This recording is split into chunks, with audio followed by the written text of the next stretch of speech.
Ano ba yan? May nabuksan pa. Kaya pang haamoy ko. Anong may sinampay pa ako?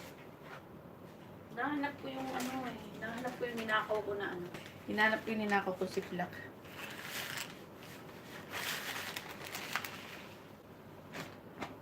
Saan na ba yung ninakaw yun?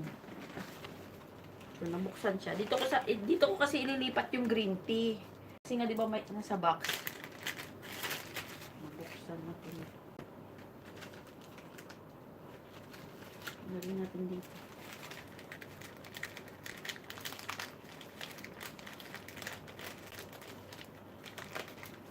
Mahal kasi yung Knorr. Kaya hindi ako bumili ng Knorr. Kasi ang isa nung sa is. So sa Biba, alam mo to Inday, magkano to? Tag 1 dirham lang to Inday.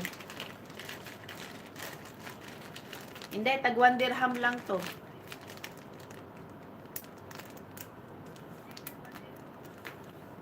One dirham lang isa nito Inday. To, tong shorba na to. To, 1 dirham lang siya. Ba't ba nabuksan yun? May slash eh, hindi ko napansin may ano pala dito.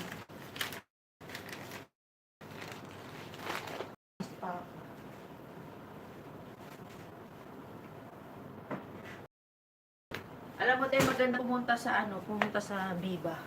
Kung may Biba dyan sa Dubai, focus sa'yo pag magpapakargo ka Inday, doon ka mamili.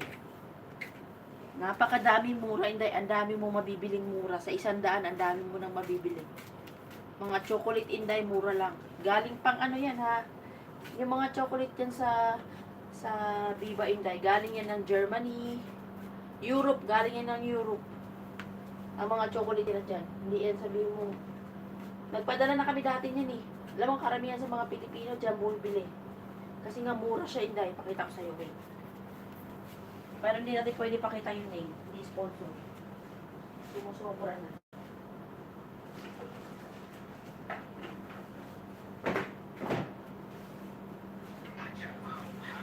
Dito na naman itong email ko.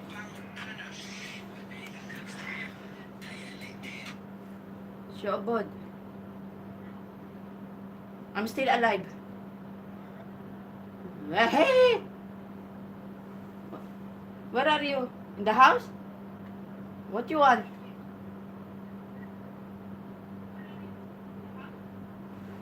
Their fields? What you will do there? Ya salam. What? I will drop you only.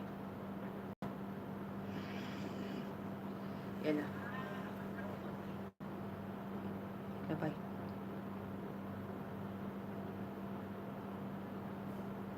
Bakit sinasabi mo alive ka pa? Oh, kasi kanina pa ako dito nagbabiyahe. Alam niya kasi na hindi pa ako tulog. Kakabisi. Hello, mamo. Nag-aano ko dito, nakakainis eh. Yan. Mamo, ito dapat ang kinakain mong biscuit.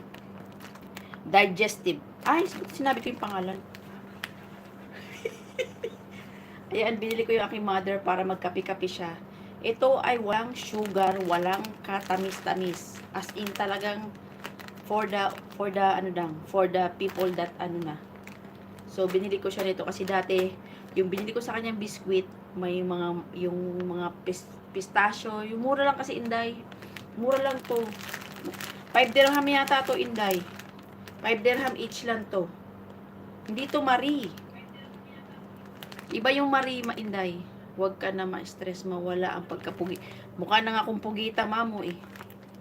Mamo, inani ang imong kaunon ba? Mga inaning mga biskuit na walay sweets. Sa mga ano to Inday, alam mo na yung may mga ano na, sa mga sugar. Bahala nga yung alaga ko dyan, piste siya. Huwag niya akong iniinis. Sawa ko, magdi-date na naman sila ng babae niya. Batiin na naman sila ng babae niya. Ihatid ko sila sa Deerfield. Oo. Susunduin mo na yung babae doon sa bahay. Kanina pa yan.